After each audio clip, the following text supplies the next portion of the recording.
באחד הנקודות שאני חושב שמי שהיה פה בשלושת השיעורים האחרונים, משהו היה תקוע לו. משהו לא זרם, לא עבר בגרון חלק. אנחנו בעמוד 286, נכון? 286, אני תמיד עמך. מי שהיה בשיעורים האחרונים, היה משהו, אני לא הייתי בשיעורים האחרונים, אבל למדתי את הפרק, והבנתי שיש מי שלמד את שתי השיעורים הקודמים, משהו לא עובר בגרון. משהו תקוע. והבעיה הזאת של המשהו תקוע, זה משהו שקורה בדרך כלל, לא קורה בדרך כלל, קורה אחרי הרבה שיעורי תורה. אחרי הרבה אנשים שלומדים תורה, אחרי הרבה אנשים לומדים גמרא, הרבה אנשים לומדים הלכה, אבל כשהם מסיימים את השיעור, מה הם אומרים? מה זה אומר אליי? איפה זה מדבר אליי? בנימין, אפרים, אבי, חי, דוד, איפה זה מדבר אליי בחיים? השיעור היה נפלא, מתוק מדבש, נהניתי, הייתי מרותק, הקשבתי מההתחלה עד הסוף, נגמר השיעור, זהו. משהו לא נכנס אליי, משהו לא דיבר. עכשיו, מה למדנו בשיעורים האחרונים? למדנו בשיעורים האחרונים, מה זה יהודי שמקיים מצווה. אמרנו שברגע שיהודי מקיים מצווה, האדמו"ר הזקן השתמש בביטוי, הסביר את המושג קדוש. אנחנו אומרים את זה היום בקלות. כל דבר קדוש, קדוש, קדוש. מה זה המושג קדוש? אז בקדוש יש למילה הזאת כמה משמעויות. המשמעויות שבעל התניא דיבר עליהן, אחת, קדוש פירושו מובדל. שבת קודש. למה שבת נקראת קודש? כי שבת היא מובדלת מכל השבוע. שבת היא מיוחדת, שבת היא קדושה. למה הסידור הוא קדוש? הוא מובדל משאר הספרים. יש לנו ספרים בביוגרפיה, מתמטיקה וכלכלה, ויש לנו סידור. הסידור הוא קדוש, הסידור הוא נבדל. המילה נבדל הופך את המושג לקדוש. אדם שהוא קדוש, שאומרים על רבי צדיק הוא קדוש. למה צדיק הוא קדוש? כי הצדיק הוא, יש את כולם, ויש מישהו שהוא קדוש, מישהו שהוא נבדל. אבל יש לזה גם משמעות אחרת. יחד עם זה שהוא נבדל, בזה שהוא נבדל, זה לא סתם הוא נבדל מחוץ למחנה, הוא נבדל ומתאחד עם משהו אחר. המושג קדוש, חוץ מזה שהוא נבדל, הוא מלשון איחוד. איפה אנחנו רואים את זה? האיש מקדש את אשתו. כשאדם מתחתן, מה הוא עושה? הוא לוקח את אשתו ומתאחד איתה, הם הופכים לדבר אחד, ליחידה אחת. זאת אומרת, יחד עם זה שהוא בעצם, הרי בן אדם שמתחתן עם אישה, האישה מותרת לו, הוא לה, וזהו, אין עולם. ברגע שהתחתנו אנחנו אחד עם השני, אין כלום.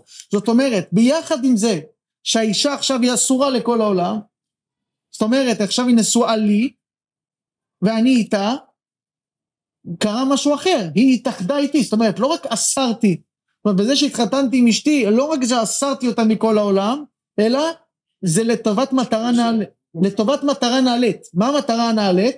שהיא התאחדה עם בן אדם אחד. זאת אומרת, עד עכשיו, היא הייתה עם כל העולם, אבל גם לא הייתה מאוחדת עם אף אחד. גם אני לא. ברגע שהתחתנו, אז אמנם עכשיו כל העולם בטל ובוטל, אבל מצד שני, אנחנו עכשיו אחד. זאת אומרת, בהבדלה הזאת בעצם, בהפרדה הזאת מכל העולם, קורה תהליך אחר. תהליך של איחוד. עכשיו, המצוות עושות דבר דומה. המצוות קודם כל, בדבר הראשון שהן עושות, המצוות הן מאחדות את היהודים הבורא שלו. זאת אומרת, ברגע שיהודי מקיים מצווה, למה יש לה מצווה כל כך הרבה משמעות? כי ברגע שיהודי מקיים מצווה, הוא בעצם מבטל את ההתייחסות שלו לכל מה שקורה סביב, ואומר, אני עכשיו בוחר בדבר אחד. אני בוחר באלוקים, אני בוחר בקדושה. אבל, ביחד עם זה שהוא מבדיל את עצמו מכל העולם, הוא מתאחד עם הקדוש ברוך הוא. קוראים שני התהליכים, הבנתם? זאת אומרת, זה תהליכים שהם עובדים יחד. זה שאני נפרד מכל העולם, בזה שאני מקיים מצווה, זה לא הופך אותי עכשיו לבודד. זה הופך אותי למאוחד עם דבר אחד, לדבקות מסוימת שאוטומטית אני נפרד מכל העולם. אוקיי? זאת אומרת, מלהיות עוד בן אדם ברחוב, נהייתי עכשיו מישהו שדבוק לקדוש ברוך הוא. עכשיו, מה הבעיה הקשה? שזה כתוב בתניא. יפה מאוד. האם אני מרגיש את זה? האם אני מרגיש שברגע שעכשיו הגעתי לבית כנסת והנחתי תפילין, האם אני מרגיש קדושה מסוימת? לפעמים כן, לפעמים לא. לצערנו, ברוב הפעמים, נהיה דוגרים, אתה לא מרגיש כלום. אתה מגיע לבית כנסת, ובשנייה אחר כך שאתה רואה, אתה מריח את הקידוש, אתה כבר ברח לך מהראש. התאדה מהראש כל מה שהרגשת. הלכת לאיבוד. עכשיו, זה לא בגלל שאני בן אדם בעייתי, אלא כי זה הטבע האנושי. הטבע האנושי הופך אותנו בני האדם, אלוקים ברא אותנו כבעייתיים. הוא ברא אותנו עם נפשות מאוד מאוד פעילות, שעם כל הכבוד לקדושה, ואני מאוד אוהב קדושה, אני מאוד אוהב ללמוד תורה, בא לי חופש. עכשיו השאלה היא, האם זה שבא לי חופש, הופך אותי לבן אדם שלא יכול להרגיש קדושה? האם זה הופך את המצוות שלי ללא שוות? זאת אומרת, זה שאני אגיד, הרי מה אדם יעשה? אדם יעשה לעצמו חשבון, יגיד, אוקיי, תראה, יש את הצדיקים שהם מקיימים מצווה, אתה רואה אותם מתלהבים, כל הכבוד להם. אני לא. אז חבל על המאמץ. חבל על בשביל מה? מה בשביל מה? אלוקים באמת צריך שאני אבוא לבית כנסת ב6:30, טרוט עיניים, יניח תפילין, נתפלל ויסגור את הסידור, אלך הביתה, אין לי שום חיבור למה שאני עושה. ואתה בא לתניא אומר לי, ברגע שאתה עושה מצווה, אתה מתאחד עם הקדוש ברוך הוא כמו אדם שמתחתן עם אישה. זה לא קורה, אני לא מרגיש את זה. עכשיו זאת שאלה, ופה אני פותח סוגריים, זאת שאלה שבא לתניא אומר, קודם כל, תדע לך, שזו שאלה לגיטימית. כי הבעיה שלנו, שאנחנו מפחדים להודות בזה, ואנחנו חושבים שאנחנו חלשים במיוחד. אומר בעל התניא, קודם כל תדע, הצרה שלך, כל מי שיושב כאן סביב השולחן, אני בטוח, כולנו מרגישים את אותה בעיה. והצרה הזאת, זה שכל אחד מאיתנו מרגיש אותה, זאת אומרת שהצרה הזאת היא לגיטימית. קודם כל בוא נכיר בבעיה. הבעיה שלנו זה ברגע שיהודי מנסה לעשות משהו, להתעורר, לעורר בעצמו איזשהו רגש אלוקי, בסוף יבוא אוכל טוב, יבוא פלטת סושי ותסיח את הדעת שלו. בשנייה יאבד את כל מה שהוא ירגיש. יבוא בשר טוב, יין טוב, יהודי, האדם יאבד את מה שהוא מרגיש, והבעיה הזאת היא בעיה לגיטימית. קודם כל בוא נכיר בבעיה. עכשיו מגיע בעל התניא, ואומר קודם כל, אחרי שהכרנו בבעיה, בוא ננסה להבין את שורש הבעיה, והאם יש לה פתרון. ותדעו שבעל התניא לא תמיד נותן פתרונות. בעל התניא לפעמים אומר, תדע שיש לך בעיה, הבעיה שלך היא בעיה של כולם, ככה נולדנו וככה נשאר. אתה יכול לעשות כל מיני, קצת להגביר מינונים, אבל לפתור את הבעיה אתה לא יכול, כי אתה תישאר בסוף בשר ודם. כל עוד שנשמה שלך בגוף, אתה תישאר בשר ודם, אבל פה בעל התניא נותן פתרון מעניין, ואנחנו נגיע לבוא. אבל מה שהכי חשוב, עכשיו במילים הבאות שנקרא, כל אחד שינסה רגע לחשוב, על הבעיה האישית שלו, כי זו בעיה שכל בן אדם, תדעו לכם, חרדי, לא חרדי, מסורתי, כולם חווים. מי לא חווה אותה? המגזר היחיד שלא חווה בעיה כזאת, זה כאלו שמקיימים מצוות בפעם הראשונה. כי כשאני ראיתי בפסח האחרון, יהודי בהולנד, שפעם ראשונה בחייו אכל מצה שמורה, אני כיניתי בו, אמרתי, הלוואי ואני הייתי בפעם הראשונה שלי בחיים, אוכל עם כזאת התרגשות.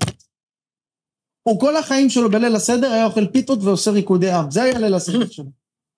פעם ראשונה בחיים שלו, שהוא אכל מצה שמורה ושמע מה נשתנה, ואתה ראית את הניצוץ שלו בעיניים, הוא נשאר איתי עד 3:30 בבוקר, יהודי שפגשתי בהולנד, נשאר איתי עד 3:30 בבוקר, ליל הסדר הראשון שלו בחיים שהוא חגג כהלכתו, ואני כיניתי בו, אמרתי לו את זה, אמרתי, תקשיב, אני מקנא בך, לאף אחד אין את הברק הזה בעיניים, אני מגיע מאשדוד, תראה, כולם עושים פה ליל הסדר, כל הסביבה שלי עושה ליל הסדר, אבל אף אחד לא מתרגש כמוך. והיום בעל התניא ייתן לנו איזשהו כלי מאוד מעניין, איך בחיים לפעמים אתה יכול לקחת את אותו כוח שאתה רואה אצל בן אדם שמקיים פעם ראשונה, ולהביא את זה, להפוך את המצווה, את התפילין, את הריטואל הקבוע הזה של להניח תפילין כל יום, להפוך אותו לפעם ראשונה. בואו נקרא מה בעל התניא. אבל, עמוד אנחנו 286. לפני זה בואו נתחיל מסיפור קטן. אדם אחד הגיע לקוצק, בקוצק זה היה חסידות מאוד מאוד גדולה, חסידות קוצק, השרף מקוצק היה יהודי מאוד מאוד פיקח. יום אחד מגיע אדם לבית כנסת של הרבי מקוצק, יום כיפור, ליל יום כיפור, כולם מתרגשים, בגדי לבן, מקווה, כולם מגיעים, בשיא הכושר של ערב יום כיפור, בוא נסכים שאין רגע שאתה קצת מרגיש בו קדושה יותר מערב יום כיפור, ערב יום כיפור, מגיע לבית כנסת, הוא רואה שהרבי מקוצק, מגיע הלילה, הרבי מקוצק אומר לחזן, זהו, עכשיו אתה יכול להתחיל ערבית. מה ערבית? ככה אתה קורא לתפילה של יום כיפור, ערבית, משהו פה לא מסתדר. הגיע אחר כך בפסח. מגיע לבית כנסת של הרבי מקוצק, מסתיים את התפילה, הוא שומע את הרבי מקוצק, אומר למשפחה, בוא נלך לאכול ארוחת ערב. הוא אומר, משהו פה לא מסתדר. לליל יום כיפור לתפילה, הוא קרא לתפילת ערבית. לליל הסדר, הוא קורא ארוחת ערב. משהו לא בסדר. אז הוא הגיע לאחד החסידים, הוא שאל אותו, תגיד לי, מה הולך אצלי? אז החסיד הזה ענה לו משפט, הוא אמר לו, אצלנו כל תפילת ערבית היא כל נדרי, וכל ארוחת ערב זה לא מספיק. עכשיו, יש בתשובה הזאת הרבה עומק. למה יש בתשובה הזאת הרבה עומק? כי בסוף, אותם אנשים באמת הצליחו במה שכולנו לא מצליחים. הם באמת הצליחו להפוך כל תפילת ערבית לכל נדרי. כל תפילת ערבית להגיע, איזה חלום, תחשבו איזה חלום, כשאתה מגיע לתפילת ערבית, אתה מתפלל סתם בערב, אתה מגיע לשיעור תורה, אתה מתרגש, כאילו זה העלייה שלך לבר מצווה. עכשיו, יש מוסכמה שצריך להסכים עליה לפני שניכנס למילים של בעל התניא. המוסכמה היא שקדושה, גם אם אתה לא מרגיש אותה, היא נמצאת. זאת אומרת, אנחנו עכשיו הסברנו מאוד מאוד טוב את הבעיה. הבעיה הזאת אבל לא שוללת את המציאות שיש כזה דבר קדושה. זה שאני לא מרגיש את הקדושה, זה שאני לא מרגיש איזושהי התרוממות הרוח, לא אומר שזה לא קיים. יש את הסיפור המפורסם על אותו ילד בבית ספר ברוסיה, טוב שכולכם מכירים, שילד הגיע המורה, הגיע בכיתה בבוקר, אמר תקשיבו טוב ילדים, האם אתם רואים את השולחן שנמצא כאן בכיתה? ילדים אומרים כן. האם אתם רואים את הכיסא? ילדים אומרים כן. האם אתם רואים את הקדוש ברוך הוא, את אלוקים? לא. הנה הוכחה שאין דבר כזה אלוקים. היה שם ילד חכם שנה, היה קצת חצוף, קם ואמר, כיתה יקרה, יש לי עוד פעם שאלה, גם לי יש שאלה. אתם רואים את השולחן? כן. אתם רואים את הכיסא? כן. אתם רואים את השכל של המורה? לא. סימן וכולי. עכשיו, זאת בדיחה. אבל, וגם זה סיפור עממי יהודי טוב, כי הוא בעצם, הוא קשור לכל הבעיה הזאת שדיברנו. הצד השני של המטבע, נכון יש קדושה, זה שאני לא מרגיש קדושה, זה שאני לא רואה אותה, קודם כל זה לא אומר שזה לא קיים. עכשיו אנחנו צריכים למצוא את הגשר, בין זה שאני לא מרגיש, לבין משהו שקיים. איך אני אתקרב לאותו דבר מוכני גבוה ומרומם שנמצא איפשהו, רק אני לא מכיר את הדרך להגיע אליו, כי כשאני מתפלל אני לא מרגיש שום דבר. אז בעל התניא אומר, בשביל להסביר את הנקודה הזאת, הוא מביא ציטוט מדהים מספר תהילים. היה, בזמן בית שני, היה אחד מהבעל מנגן של בית המקדש, מי שעשה את הניגונים, המשורר בבית המקדש, קראו לו אסף. זה היה השם שלו אסף. הוא היה משורר בזמן בית המקדש, היה ראש המשורר. עכשיו בתהילים, מי שמכיר, יש בתהילים הרבה פרקי תהילים שמתחילים המילה לאסף. מזמור לאסף, יש לנו משכיל לאסף, יש פרקי תהילים שמתחילים ומזכירים את השם אסף. מי הוא היה אסף? אסף היה משורר גדול בזמן בית שני. עכשיו מה אסף אומר? אסף אומר בפרק עין ג' בתהילים, ואני אצטט את הפסוק. ואני בר ולא אדע, בהמות הייתי עמך, ואני תמיד עמך. אסף אומר בספר תהילים את הבעיה של כל אחד ואחד מאיתנו. ואני בר ולא אדע. אני מה זה בר? נבער.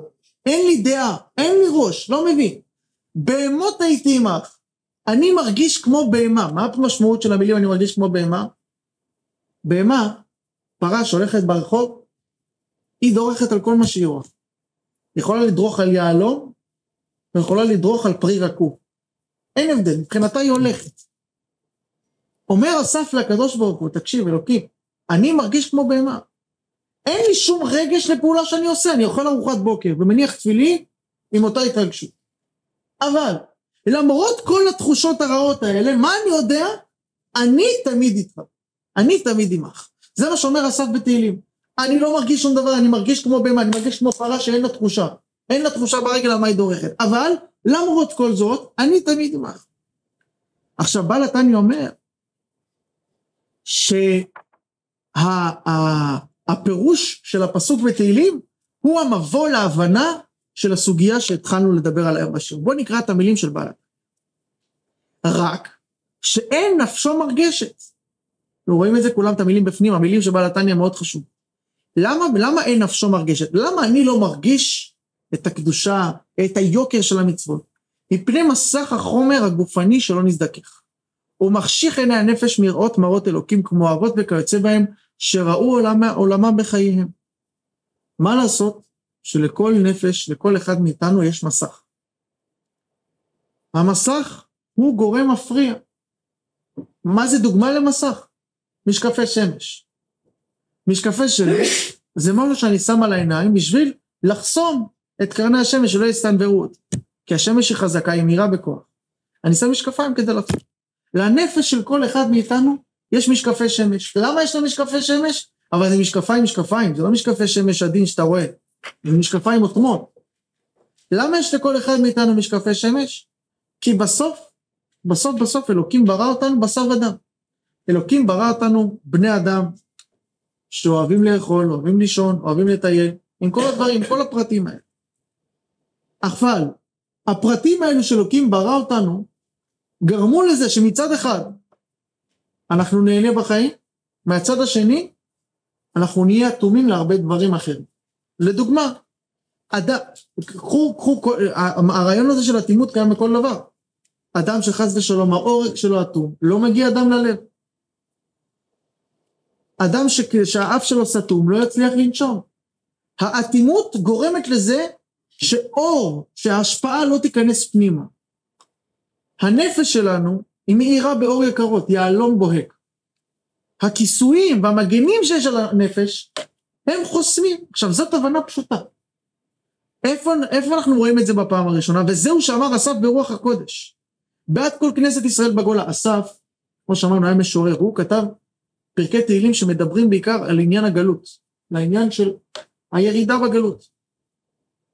מה הבעיה הכי קשה בגלות?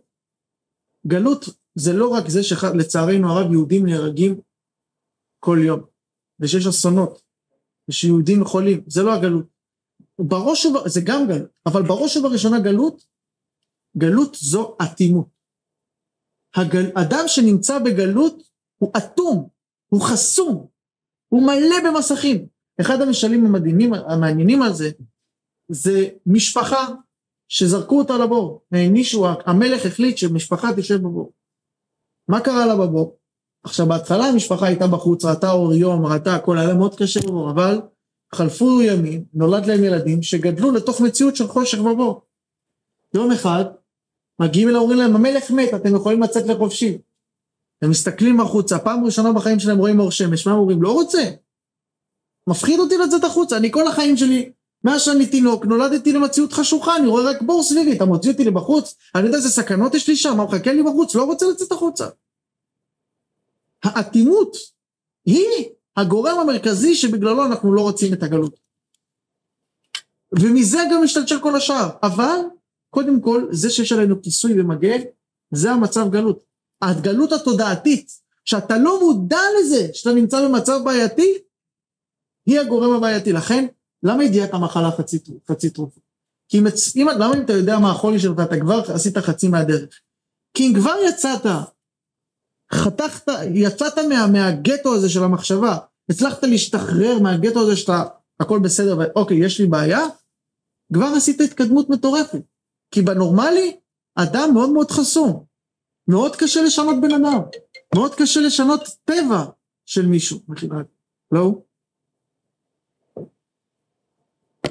אז לכן, אומר בעל התניא, זהו שאמר אסף ברוח הקודש ועד כל כנסת ישראל שבגולה, ואני בר לא ידע בהמות הייתי עמך ואני תמיד עמך. כלומר, שאף על פי שאני כבהמה בהיותי עמך, ולא ידע, ולא ארגיש בנפשי ייחוד זה, שתיפול עליי אימתה ופחד תחילה ואחר כך עבר רבה בתענוגים.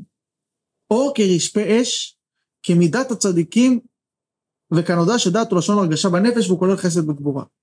אף על פי כן, אני תמיד עמך, כי אין החומר מונע איחוד הנפש, באור אינסוף ברוך הוא ימלא כל המינים. אומר אדמו"ר הזקן, כמו שאמרנו ידיעת המחלה חצי תרופה, קודם כל תדע, שלמחלה שלך, היא לא חשופת מרפא. התרופה קיימת. זאת אומרת, מה אני מתכוון לתרופה קיימת? אתה לא מרגיש שום דבר כשאתה מגיע לעבוד את אלוקים, אתה מרגיש אטום לחלוטין, כשאתה עושה איזושהי פעולה רוחנית, תדע שבתוך תוכך ברגע שהנחת תפילין בוערת אש. בוערת אש גדולה. נכון אתה לא רואה את זה, כי אין לך את המשקפיים הנכון, אבל קודם כל תדע, שיהיה מונח לך בראש, וזה מה שאומר אסף. למרות כל האטימות שלי, למרות כל המחסומים שלי, קודם כל, אני יודע בתוך תוכי שיש אור, שיש אש. שבן אדם, הרעיון הזה של סור מרע ועשה טוב, שאומרים ביהדות כל הזמן, הפסיכולוגיה גילתה את זה הרבה שנים אחר כך. מה היא גילתה? היא גילתה שבשביל לשנות בן אדם, קודם כל אתה צריך לשחרר אותו מהמסגרת שלו. קודם כל אתה צריך לשחרר אותו מהקיבעון המחשבתי, כי כל עוד שהוא מקובע מחשבתית, אתה לא תוליך אותו לשום מקום, הוא בראש שלו בטוח שהוא יודע מה הפתרון. אחרי שצריכת לבקוע, להיכנס שם, להכניס איזושהי סיכה, מפה הדרך תהיה קלה יותר כבר, איך להביא אותו לשינוי. הדרך של יהודי להבין את המשמעות העמוקה של המצוות שהוא מקיים, של התורה שהוא לומד, היא להבין קודם כל, שכל מצווה שאתה עושה, וזה גם חצי להאמין, אני אומר להבין ולהאמין, ביחד, שכל מצווה שאתה עושה, היא מאירה כמו לפיד, היא מביאה המון אש ואור, אתה לא מרגיש, רגע, עוד שנייה נגיד למה אתה לא מרגיש, אבל קודם כל תבין את זה, אחר כך, תבין, שיש לך אפשרות לגלות את זה, ואיך אתה יכול לגלות את זה, זה הסביר בעל התניא עכשיו.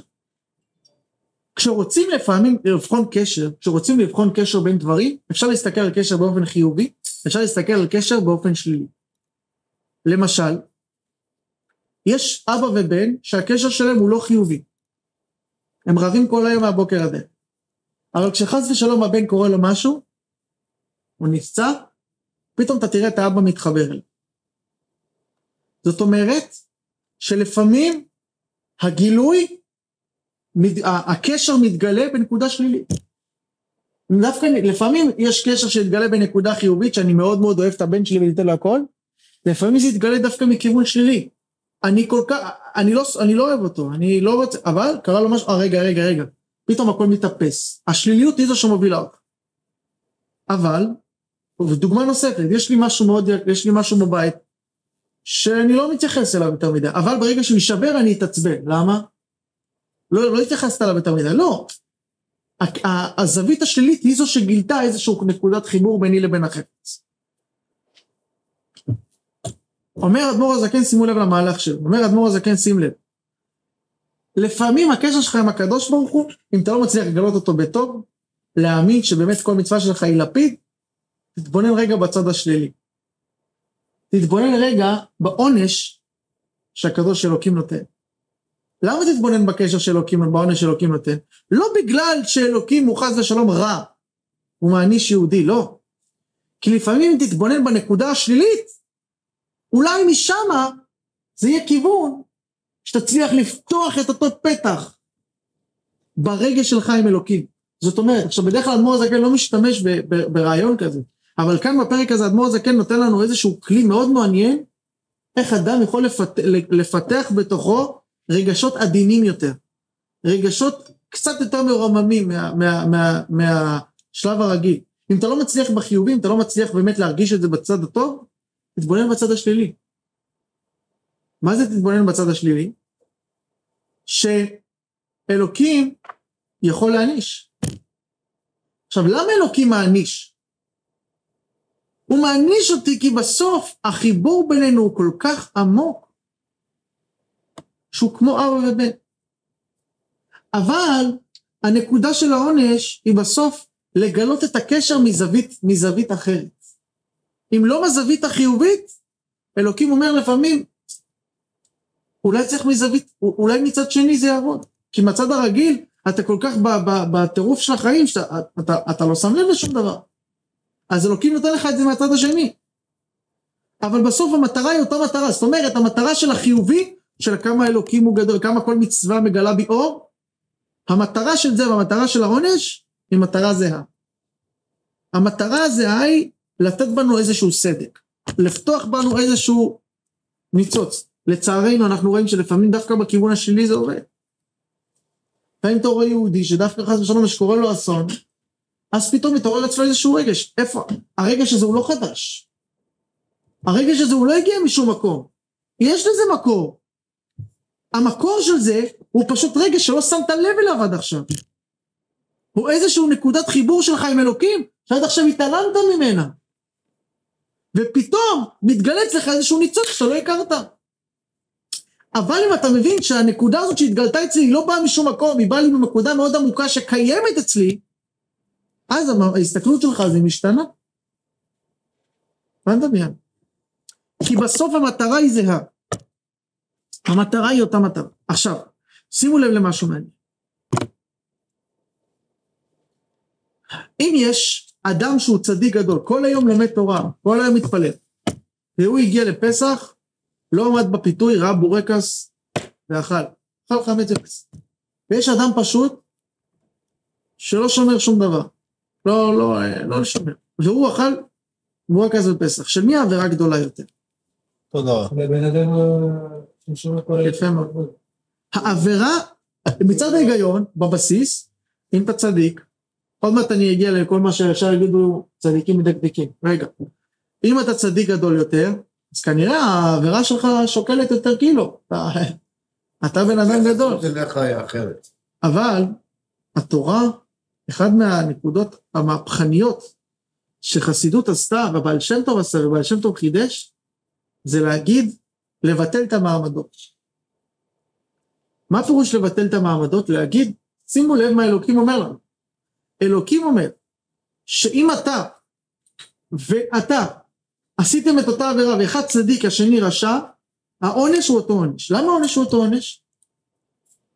כי בסוף אין הבדל בין הצדיק לבין הרשע. יש הבדל אחד. אצלו יש רגישות גבוהה יותר, ואצלך רגישות נמוכה יותר. הוא קצת יותר יצליח לגלות את הרגישות למצווה, הרגישות לעבירה, ואתה פחות הצלחת להרגיש. האם זה אומר שכמות האור שאתה מביא במצווה, או כמות החושך שאתה מביא בעבירה, שונה ביניכם?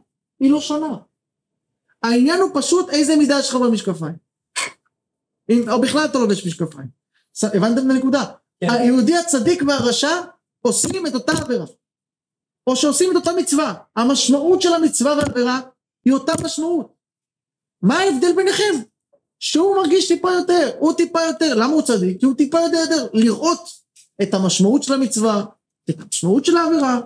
אבל מלמד אותך אלוקים, תדע לך, בסוף, בשורה התחתונה, יהודי שמניח תפילין, יהודי פשוט שמניח תפילין, ויהודי צדיק שמניח תפילין, המצווה שלהם שווה אותו סכום. אבל אם נגיד אחד שנגיד, אתה אומר, אם זה אותה רמת עונש, אז יכול להיות הוא במקום, הוא רצה לשמור שבת, נגיד, יהודי אמיתי, נגיד, שהוא שומר מצוות, לא שומר שבת, ונגיד, עשה חילול קטן, אותו עונש. ויהודים פשוט לא שומר שבת, אבל מחליט ללכת לבית כנסת בירוש. ואם אתה אומר שאם הוא חילל שבת והוא חילל שבת, אז הוא אומר, מה יצא לעשות? אני שואל שאלה מאוד יפה. התשובה לזה היא כך. באמת של הדבר, יש לקדוש ברוך הוא, בפרוטוקול של ניהול העולם, יש לו עוד סעיף מאוד מאוד פשוט, שאנחנו לא מדברים עליו בפרק. הסעיף הזה נקרא מאמץ. אנחנו לא מדברים על זה עכשיו פה, למדנו את זה בתחילת התניה, אבל הסעיף הזה נקרא מאמץ. מה זאת אומרת? אם יש יהודי צדיק שלומד מבוקר עד ערב, כל היום לומד תורה, אבל הוא לא מתאמץ, ויש יהודי אחר שבשבילו להגיע לשיעור תורה בתניה בערב ביום ראשון, זה מלחמה. השיעור תורה הזה, אפילו מקשיב 10 דקות, שווה יותר מכל היום. למה? של אותו צדיק שלומד בבוקר עד ערב. למה? כי אתה התאמצת ראוי. אבל זו לא נקודה של דבר. אני עכשיו, זאת אומרת, יש לזה מקום, ומקום חשוב, למאמץ לכמה האדם משקיע במה שהוא עושה. כתוב רחמנה לי בבית, התורה, הקדוש ברוך הוא, בסוף מה שהוא מסתכל זה לב. אבל חוץ מזה שהוא מסתכל על הלב, יש שכבה שבה אם אתה מוכן במידת המעשה, במעשה, בסוף, זאת אומרת, אם בעולם דמוקרטי, הרעיון אומר שאנחנו בסוף, יש לנו יכולת להשפיע, יכולת לפעול טוב, אנחנו לא שיש מלך שעושה מה שהוא רוצה, ואנחנו הנתינים שלו. יש לכל אחד מאיתנו מקום ומעמד ודעה. אצל הקדוש ברוך הוא זה הרבה יותר. אצל הקדוש ברוך הוא, אין הבדל בין איש פשוט, שלא עושה כלום, שלא יודע שום דבר, לבן אדם צדיק. עכשיו לכן, הגיע הבעל שם טוב, ועשה מהפכה. הבעל שם טוב הסתובב ברחובות, ואמר, אני מחפש יהודים שלא יודעים, עד אז היה, בעם ישראל, היו הבדלים מאוד גדולים. היה צדיקים שישבו בבתי כנסת משלהם, לאנשים הפשוטים לא היה אפשרות להיכנס לשם בכלל, הם אמרו, מה זאת אומרת? אנחנו כל היום לומדים, הם לא יודעים שום דבר, שהם יעשו אותה. והיה עניינים של באמת, של אנשים פשוט, היה מעמדות מאוד מאוד ברורים. הגיע בעל שם טוב, ואמר, אני שובר את המוסכמות.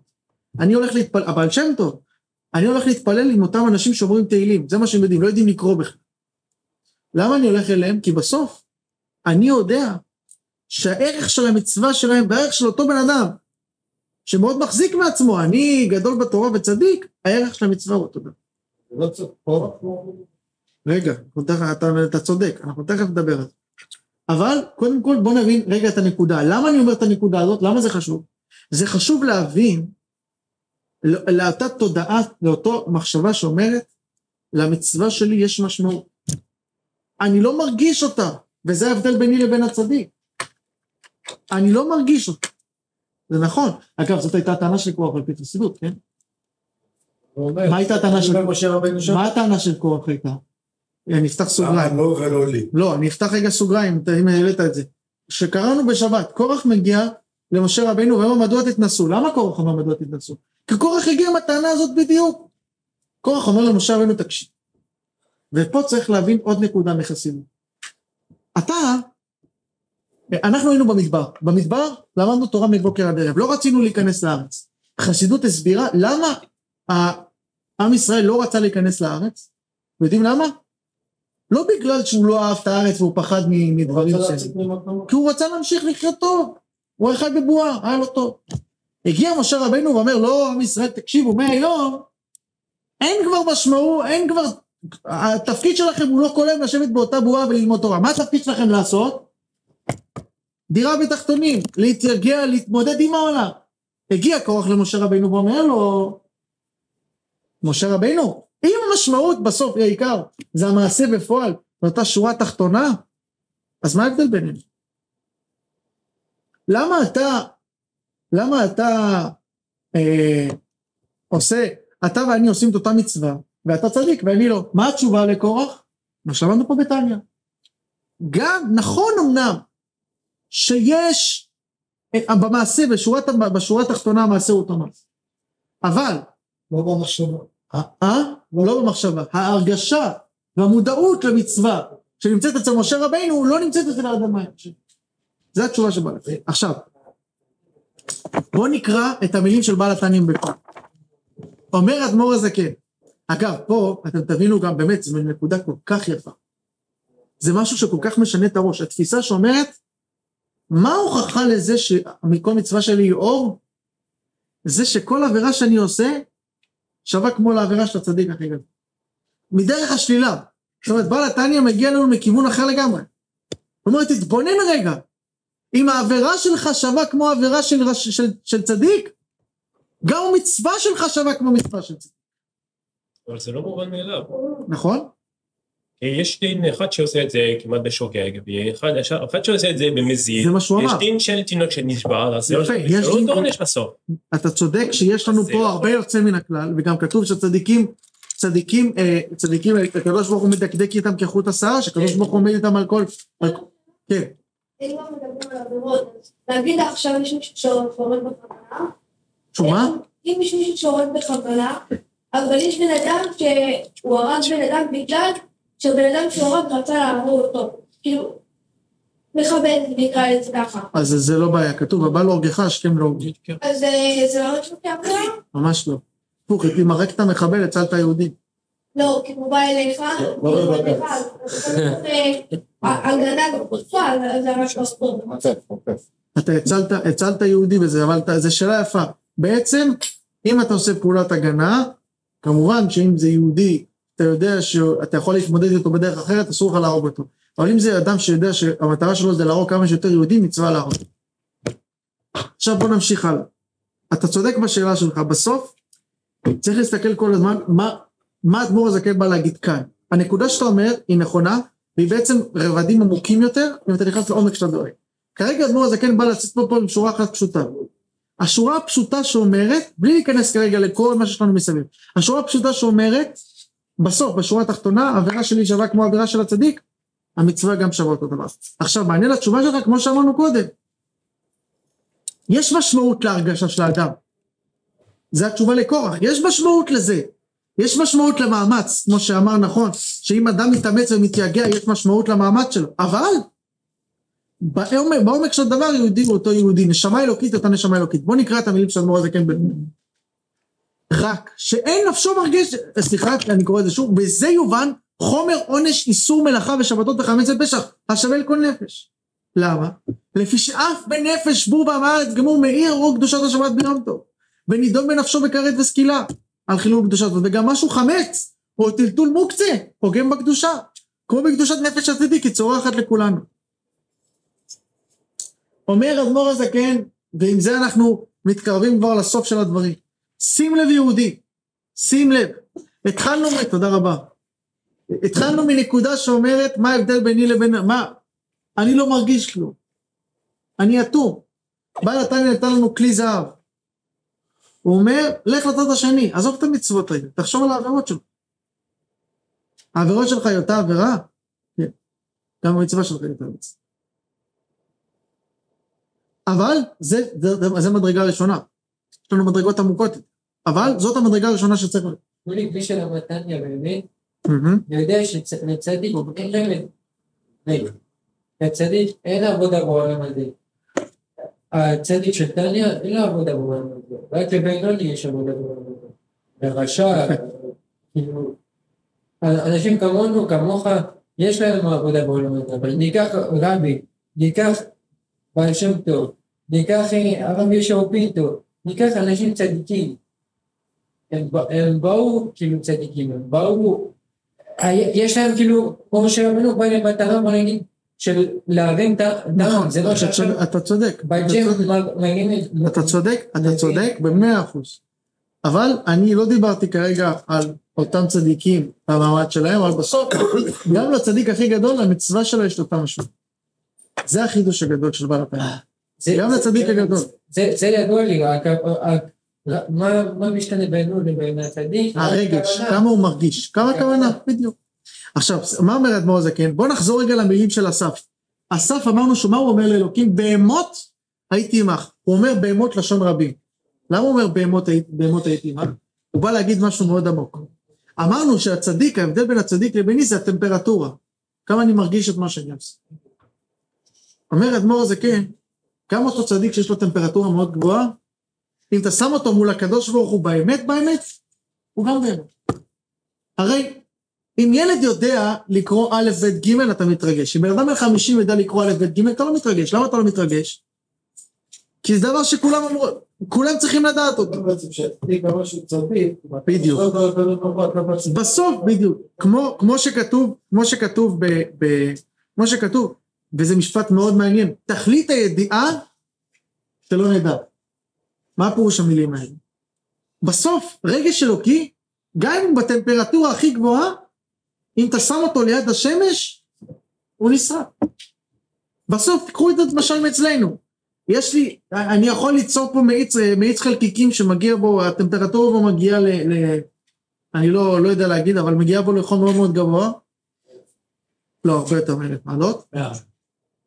אבל אם אתה תשים את זה ליד השמש, זה יעלה. בדיוק לאחרונה, יצא לי לקרוא קצת על השמש, ואיך שחוקרים שמש. אז פשוט הסבירו שם את העוצמה, הם פשוט הראו איך שרק היה לפני איזו תקופה בארצות הברית, היה ליקוי חמה. הירח הגיע. אז הם הסבירו כמה הם השתמשו בדקות האלו כדי לחקור את השמש. הם אמרו שבכל רגע בזמן אחר שהוא לא ליקוי חמה, אי אפשר להתקרב אליו. החום כי אם אתה מתקרב לאיזושהי דרגה, כל מחשב יש פשוט דבר שנשרף. אז יש לך 7 דקות של ליקוי חמה, הם פרסו טלסקופים לאורך כל המסלול, כדי לתפוס את כל הזוויות של השמש באותן דקות ספורות. הם רצו לחקור את המעטפת, את הכיסוי של השמש. אבל הנקודה הזאת בעצם היא אותו דבר אצלנו. כשאני אומר על צדיק, הוא יודע את הקדוש ברוך הוא ואני לא, אתה צריך בסוף להבין שגם לו יש גבול. למה? כי בסוף גם הוא לא שמש. למה זה חשוב שנבין את זה? למה זה חשוב שנבין את הנקודה הזאת? כי זה בסוף להכניס את זה למסגרו. כשאני רוצה לשבת עם עצמי ולחשוב איך אני מקיים מצווה, אומרים לך אל תתייאש, תדע לך שגם הצדיק הגדול, אז חס ושלום על מוריד רגע ממעלתם, אבל גם הצדיק הגדול, בסוף, אם הוא יתקרב לשמש, למה? כי אלוקים בחר בנו בני האדם, ולכל אחד מאיתנו הוא שם חלק אלוקי, שם לו שבב, חלק אלוקה ממעל ממש, ואת החלק אלוקה הזה, וזה מה שהאדמו"ר הזקן מסביר על ההתחלה, מה הוא אומר על ההתחלה? תדע לך כולנו אותו גוף, מהצדיק הגדול עד האדם הפשוט ביותר זה אותו גוף, ההבדל היחיד, איזה חלק בגוף, אבל הגוף הוא אותו גוף, החיות היא אותה חיות, האלוקות היא אותה אלוקות, ועם ההבנה הזאת, ועם התודעה הזאת, אם נצליח לשנות את זה לעצמנו בראש, נצליח גם להכיל את זה על המעשה היומיומי.